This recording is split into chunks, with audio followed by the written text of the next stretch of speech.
हे आहे Vaishnavi media group आणि आपण पाहत आहात CV9 मराठी. आम्ही दाखवतो फक्त सत्य. पत्रकारांचा अवमान होणार. खासदार संजय दिना पाटील यांच्या वक्तव्याचा तुमसरात तीव्र निषेध. व्हॉइस ऑफ मीडिया आक्रमक, मुख्यमंत्र्यांकडे निवेदनाद्वारे कारवाईची मागणी. लोकशाहीचा चौथा स्तंभ असलेल्या पत्रकारांविरुद्ध शिवसेनेचे शिंदे गट खासदार संजय दिना पाटील यांनी केलेल्या कथित अपमानास्पद वक्तव्याचे आणि धमकीसदृश भाषेचे पडसाद भंडारा जिल्ह्यात उमटले आहेत. या प्रकरणाचा व्हॉइस ऑफ मीडियाच्या तुमसर शाखेने तीव्र शब्दांत निषेध नोंदवत संबंधित खासदारावर तात्काळ कारवाई करण्याची मागणी केली आहे.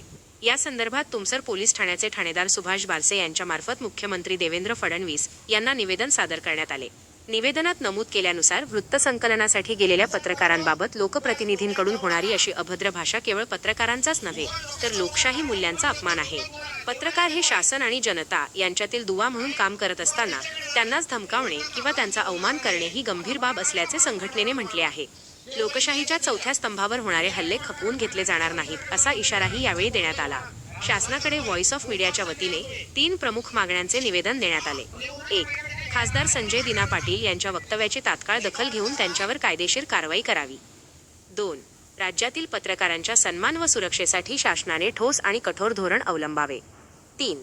पत्रकारांना भयमुक्त वातावरणात आपले कर्तव्य पार पाडता येईल अशी यंत्रणा निर्माण करावी.